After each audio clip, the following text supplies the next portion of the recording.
6. Kali ini kelompok 6 akan menganalisis regresi linier sederhana menggunakan SPSS. Sebelum kalian menganalisis regresi linier sederhana, kalian harus mengetahui bagaimana konsep dasar analisis regresi linier sederhana.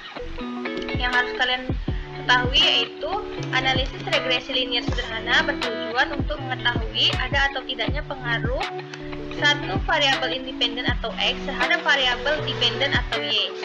Nah, tidak hanya konsep analisis regresi linier sederhana, tetapi kita juga harus mengetahui syarat yang harus kita lakukan sebelum menganalisis regresi linier sederhana. Yang pertama yaitu ada dalam menganalisis regresi linier sederhana, jumlah variabel independen X berjumlah 1. Yang kedua, data yang digunakan adalah data primer. Yang ketiga, angket kuesioner harus valid dan reliable. Dan yang keempat, data harus berdistribusi normal. Di sini kami kelompok 6 memakai contoh kasus mengenai judul penelitian penerapan metode crossword puzzle dalam meningkatkan keaktifan belajar pada siswa kelas 4 Sekolah Dasar Muhammadiyah 03. Di sini terletak rumusan hipotesisnya, yaitu diduga variabel metode crossword puzzle atau X berpengaruh terhadap keaktifan belajar siswa atau Y. Nah, di sini kami akan menganalisisnya menggunakan SPSS.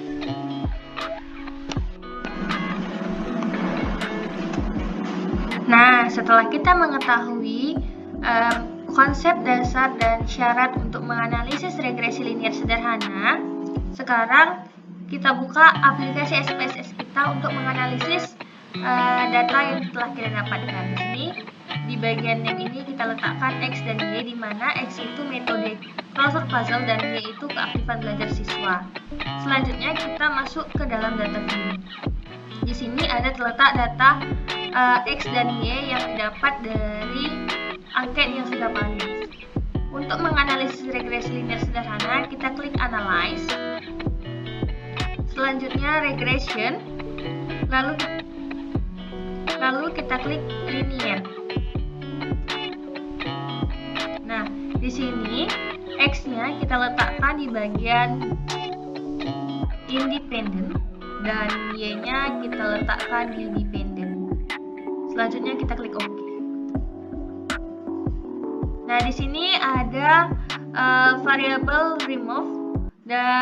Terus ada model summary, ada ANOVA dan koefisien. Di dalam analisis regresi linier sederhana ini, hanya yang dipakai adalah model summary dan koefisiennya saja.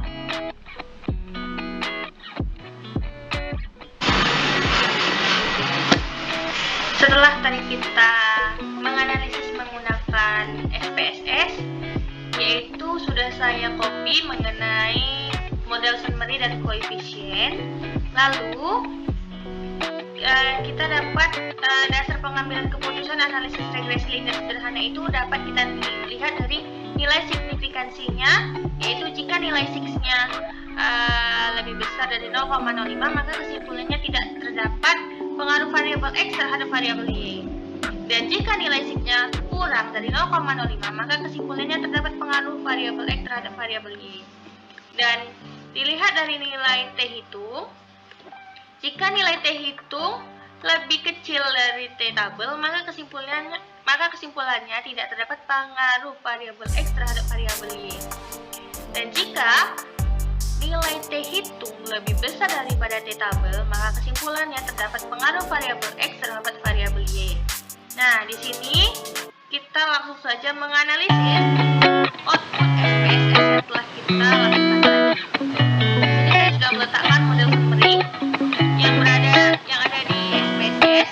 Dapat kita lihat bahwa output SPSS dalam model summary ini di nilai R-nya, korelasinya itu sebesar 0,69, yang artinya penghubungan variabel metode crossword puzzle atau X terhadap keaktifan belajar siswa yang sangat kuat. Dan nilai R2-nya yaitu koefisien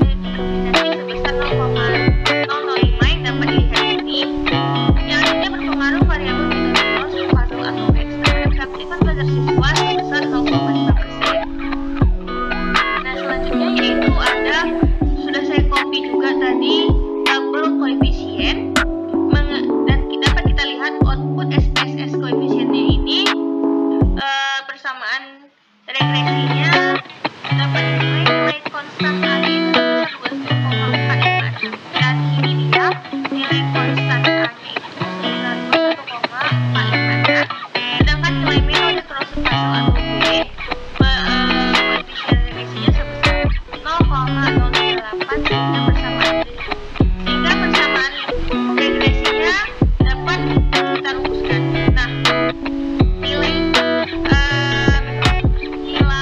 metode closed puzzle itu terdapat di sini, nilai B-nya. Dan yang dapat kita rumuskan yaitu Y sama dengan A tambah BX, yaitu Y-nya adalah Y sama dengan A 21,456 ditambah 0,038. Jika kita lihat di pengujian hipotesis, dapat kita ketahui nilai T hitungnya 0,038.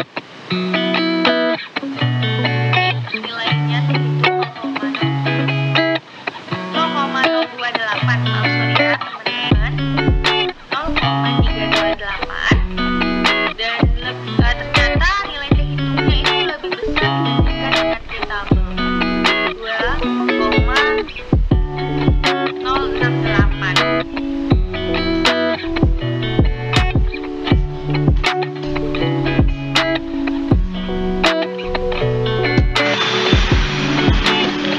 Nah, dapat kita lihat mengenai pengujian hipotesisnya. Diketahui nilai T hitungnya itu 0,328. Dapat kita lihat di sini. Ini adalah nilai T hitung, dan kita lihat bahwa T hitung ini lebih kecil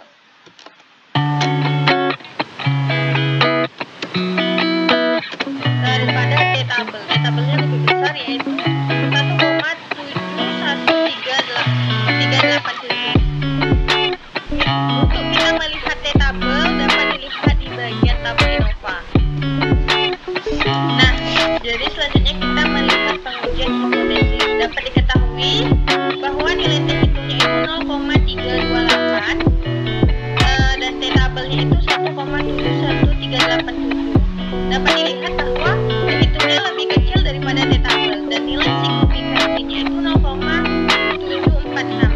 Nah, di sini adalah nilai C-nya 0,746, yang dimana lebih besar daripada 0,05. Maka bisa ditarik kesimpulan bahwa variabel metode closed puzzle atau X ini tidak dapat berpengaruh terhadap keaktifan siswa dalam belajar atau Y.